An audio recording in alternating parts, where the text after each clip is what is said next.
Welcome back to that God Power channel. This is the channel where we're going to unlock the God Power laying dormant inside of you. But first, today, we're going to talk about a little topic that actually segues from what we talked about last time.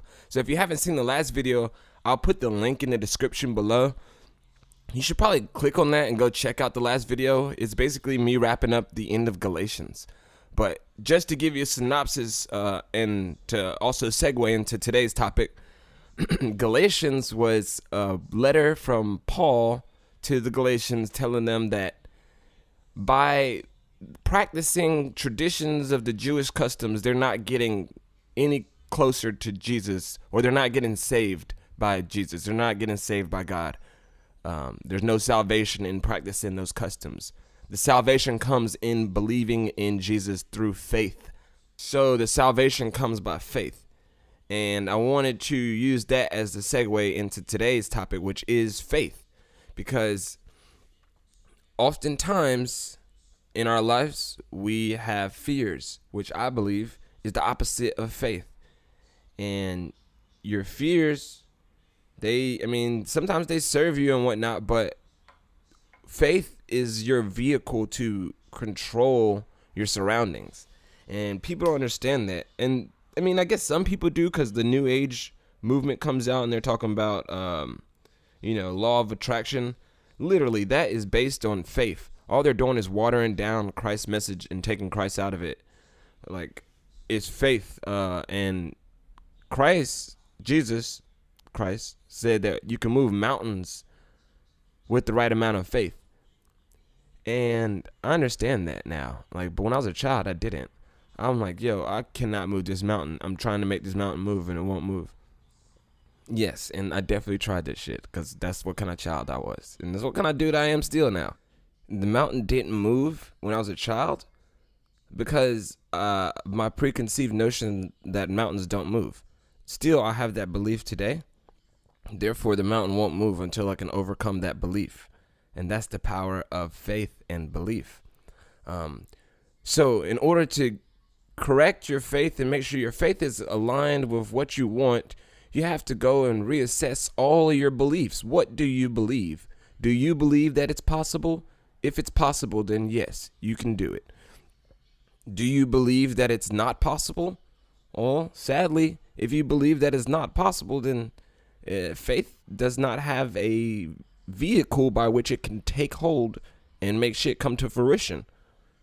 So, understand that your fears are the things that make you, or that block you from faith. And faith is definitely real. It's real, and you have to believe.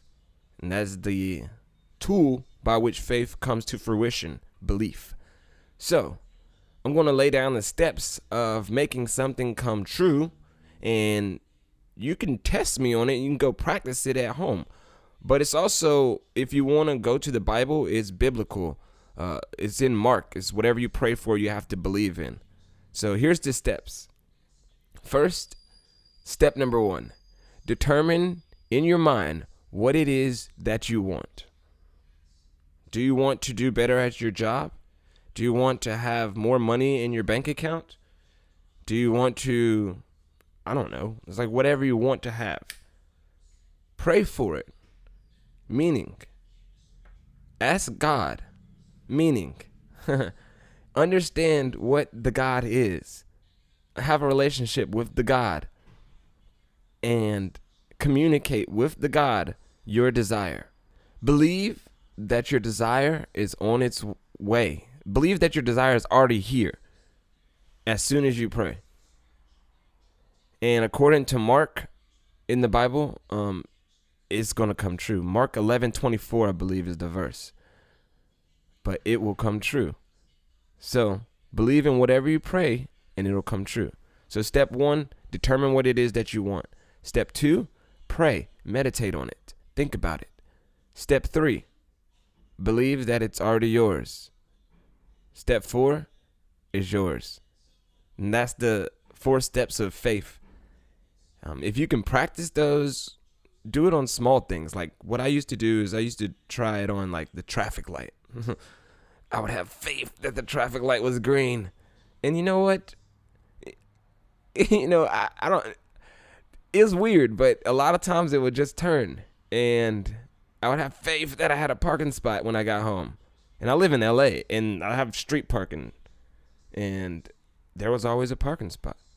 So I really am a proponent of faith, and I understand what the New Age people are talking about, law of attraction, but just understand that they're taking the real message out, which is the Christ part of it.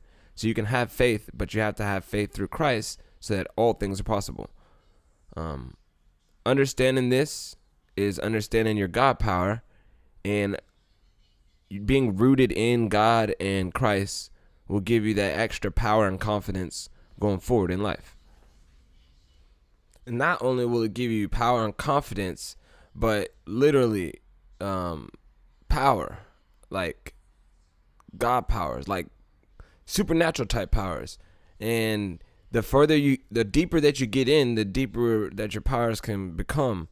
And people don't understand this, but this goes back to when Jesus was like, yo, you could do greater things than I did. Like, so he shows you what he could do, and you could do greater things by faith in him. So all you got to do is be rooted in God, follow the 4 steps of faith, and you know what? Literally, this world is yours. You can have whatever you desire as long as you're rooted in God. So have faith, and make sure that if you do like this content, click like and subscribe. And if you want to get notifications, click the bell. You know what? You'll get all the new videos that I post. And I'm going to have some new content. I'm going to have some video content coming out soon when I do some interviews with some people, some real cool people. But thank you for listening today, and hopefully you learned something about faith and let go of all your fears. You know what I'm saying? Just let go of all your fears. But remember that you got that God power. Loving the God power. I got the God power. Tapping the source, caught in the vibes. I just thank God I'm alive. I just thank God that